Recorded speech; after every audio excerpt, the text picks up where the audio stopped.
ஒரு ஒரு பெரிய வளர்ச்சியை நீங்க ஒரே ராத்திரில ஒரு தலைகீழ் மாற்றத்திற்கு போவதற்கு பதிலாக உங்களுடைய செயல்சை நீங்க எடுத்துக்கீங்க. ஒரு நாளைக்கு 1% நீங்கள் வளர்வதற்கான முயற்சி எடுத்தால் போகும். சில இடமாக ஒரு இதெல்லாம் போனி ஆஃபீஸுக்கு திரும்பி போனோம் எல்லாத்தையும் தலையில போடணும்னு நினைப்பாங்க. அது டிசாஸ்டர்ல தான் போய் முடியும் இல்லையா?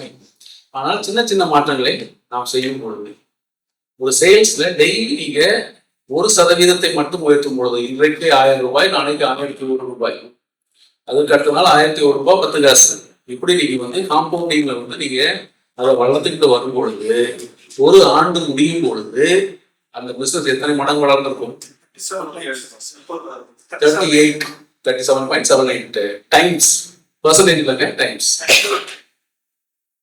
ஒரு நாளைக்கு 1% மட்டும்தான். 1000ல இருந்து 1001 ரூபாய் தான். 1001 ரூபாயில இருந்து 1001 ரூபாய் 10 காசு இல்லையா? ஆனால் அது உங்களுக்கு ஒரு வருடத்தில் கொடுக்கக்கூடிய வெற்றி மிகப்பெரிய வெற்றியாக இருக்கும். ஸோ அந்த அடாமிக் புக்கில் அவர் என்ன சொல்றாரு, ஒரு இங்கிலீஷ் சைக்கிள் டீம் பற்றி பேசுறாரு. அது உலகத்துல ரொம்ப மொக்க சைக்கிள் டீம். ஒரு MBA படிக்கிறவங்களோட அது கோச்சா போடுறாங்க. அவர் எதுவும் பெரிய மாற்றங்களை ஒரே நாள்ல செய்யலை. டெய்லி சின்ன சின்ன ரிசர்ச் பண்றாரு. ஜாப்பனீஸ் வேர்டு கெய்சன் அப்படின்னு சொல்லுவாங்க, கண்டினியூஸ் இம்ப்ரூவ்மெண்ட்.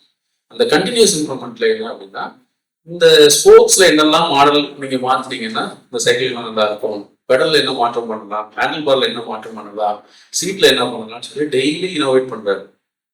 பண்ணி பண்ணி பண்ணி பண்ணி ஒரு ஸ்டேஜ் வரும்போது ஒரு ஒலிம்பிக்ல 12 மெடல்கள்ல 8 medal gold medal England sir. So அங்கிருந்து தான் தேரி வருது.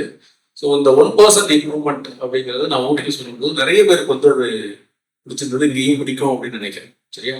தினமும் ஏதாவது புதுமையா ஒரு இம்ப்ரூவ்மெண்ட் ஏதோ ஒரு ஏரியாவில் நீங்க பண்ணிக்கிட்டே இருந்தீங்கன்னா உங்களுடைய பிசினஸ் ஒரு 38 மடங்கு வளர்ச்சிக்கு